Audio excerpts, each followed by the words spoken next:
Good afternoon. Here we are in a COVID-free zone, I think. I am feeling absolutely well and happy and healthy, and my breath is free and wonderful. I hope you've been catching up with the newsletters. If you haven't gotten onto the newsletters, go to yogabeautiful.com.au and have a look at the newsletters, because that is where you'll find my daily or every few days notice to you about various breathing techniques that we can use, because this COVID, it's primarily a respiratory problem, although it does affect the brain a bit. So yes, we have to look after the chest, and we have to remember that the nose plays a part too. So if you've got any hydrogen peroxide, and you can do a little spray in the nasal passages of 3% hydrogen peroxide in water every now and again, that would be helpful. With regard to vitamin C, you can never have enough. I guess I take about, at the moment, 4,000 micrograms or whatever it's called, 4 international units every day. That's 4 of those effervescent tablets. A couple of the brands that I really like. I like Swiss, that's my favourite, and I kind of like Voost, VWST. Voost is available sometimes at Coles. At the moment it's selling out very quickly. I was onto the Woolies site the other day, and it was selling out quicker than it was, as I watched it, things were going out of stock. So when you get the chance to get your vitamin C, do not bother with the little 250s. Get something that's worthwhile and take it until your poop gets runny, and then draw back a bit. Once the poop gets runny, you know that you've super saturated your system, and just pull back a little from that. It is not a blessing from above. You need to do everything else as well, but it will keep you very well protected, and it will beat out any bugs that you already have, because it's not just the COVID that's out there. There's lots. We are just a walking bag of bacteria, if the truth be known. Okay, today I was watching television, and I saw Kate Blanchett, and she was probably playing a 1960s female, or what she imagines one to be. I was there, I know. I was a member of the Women's Lib, as was every Rband woman. And she says something about women don't know their strength until they're in hot water, which I actually saw on a news thing about Meghan Markle and her end of year yearbook, the last year she was at school, and she used that quote as well. So that's interesting. I hope that I'm not a tea bag, but I'd like you to think about one of these. This is an elastic band. These are made to be stretched in just the same way as tea bags are meant to be dunked in hot water. These are meant to be stretched. What I like about the fact of an elastic band rather than a tea bag is you dip a tea bag in hot water, and it can only go in once. I'd like to think that my strength isn't just a once off. With this strength here is multiple use, and it really, it's hard work to break it, okay? So also this here, and you give this to a 5-year-old, they'll make it into a weapon, or it can be used, to hold things together. So it's not useful until it is pulled. It's not useful till it's stretched. It's not useful till it's extended to its full capacity. So, I'd like you to think about yourself and this elastic band. Because at this point in the wood, we are being stretched. We are being taken beyond our capacity. I rather like it. It's a place I've spent a lot of my life, being stretched and pulled and in places I didn't particularly want to go. But I've always liked it, so that this picture of this elastic band is really, really important to me. So when you're stretched at all, you'll know this. There is a certain amount of tension involved. And you may not want to be in that place of tension, but until you are there, you can't be useful. Don't be limp. Be stretched to your capacity so that you're useful. In this time of COVID, be stretched. Don't just hide away, doing nothing, just tinkering around, pottering. Do something that's really useful to the world, not just to the weeds. So I don't think that we were built to stop stretching. I think we were meant to stretch in every direction all the time. That's what I think about yoga. Yoga is the beginning. Yoga is only the start of something. And in order to get further, we have to do yoga. So yoga prepares the body for meditation. Meditation prepares the body and the mind for samadhi, that absorption by the universal energy.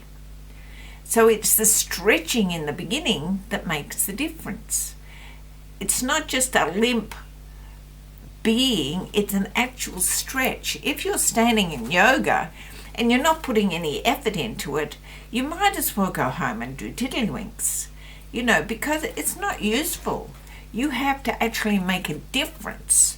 You have to get those muscles and blood vessels and the breathing happening. You don't necessarily have to sweat, but you certainly have to stretch. I don't want to live a limp life, and I hope that you don't either. So, it really is important that we stretch as much as we can in every direction. Don't turn down opportunities to stretch, even if it scares you. If you had the rubber band point of view, you would stretch until you almost got to breaking point, and you'd enjoy the stretch.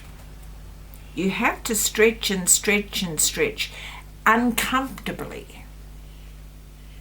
If you're not scared, you're not there. So make the stretch as big as you can make it. I'm always really pleased when I stretch. So when you stretch, you can achieve. At the present time, we're in an environment where stretching is required, and you need to financially stretch, you need to emotionally stretch, you need to physically stretch. Everything needs to be stretched. And if you're just sitting at home in a funk, worrying about tomorrow, you are living a limp life. Get over yourself and get out there and start living a real life. I like the Bible, and stretching always occurs before a major effort or a major breakthrough. Even over the Red Sea, Moses had to stretch. He really did have to stretch. And there was a battle, I forget the battle, I think it's related in Kings, and the king had to stretch out. And as long as he stayed stretched out, the battle went his way. As soon as he relaxed and put his arms down, the battle changed. And so he had to get two guys to hold his hands out so he could remain stretched. And, that might be a story, but it's saying we've got to stretch. Opportunity comes with stretch and pressure. Opportunity doesn't come from sitting at home griping. Opportunity doesn't come with going, oh yes, but. Opportunity comes with pushing and stretching. Why are we in this situation? So many angels have come out and helped me while I've been here.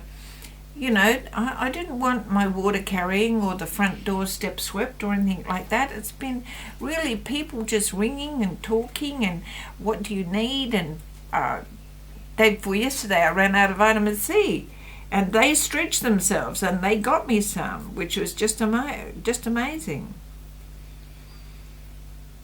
So you can do more than you think you can do, but you have to stretch. It is not easy. It feels good to stretch.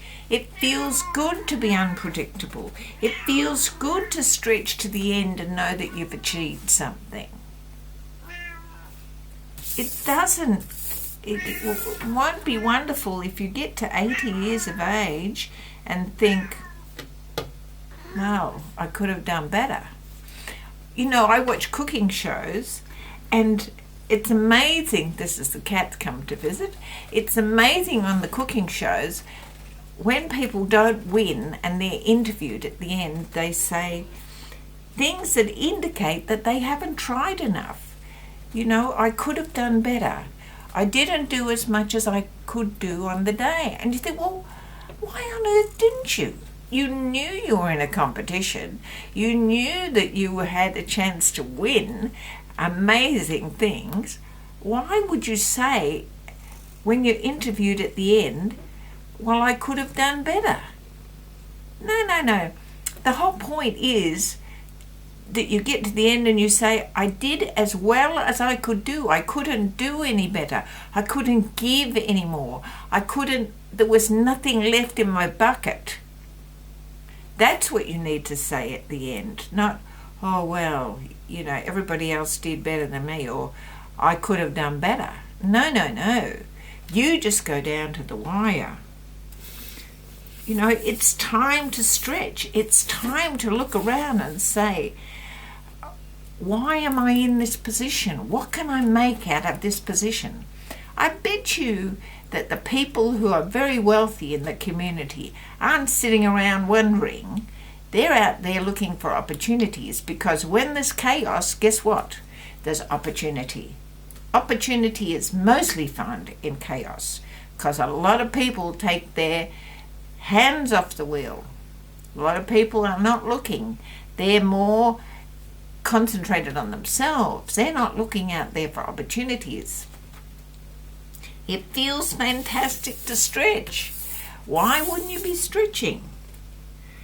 I don't want to live a limp life. This is my point. I don't want to live a limp life. And I don't want you to either. Use this chaos as an opportunity. Okay? That is my message for the day. By the way, to change utterly from my message of the day to the cat who's sitting here getting my attention, she suddenly decided she likes Brussels sprouts and sits in front of the fridge waiting for them. I never heard of a cat like Brussels sprouts. I guess she's stretching herself in case we run out of meat. I don't think we will, but just in case we do, she's ready for the Brussels sprouts regime. She's ready for the greens. I'm just wanting to stretch, and I hope you are too. By the way, I'm going to put out some stuff onto Etsy. I'm going to have a little magazine called Yoga First, which talks about yoga and what yoga is. And I'm putting up a course, I think, on Udemy on yoga.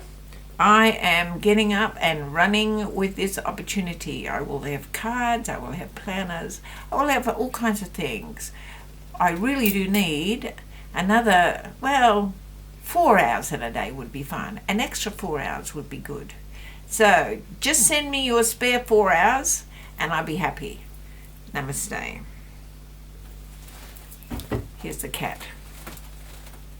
Let me go on my trousers. There we are. There's the cat. Namaste.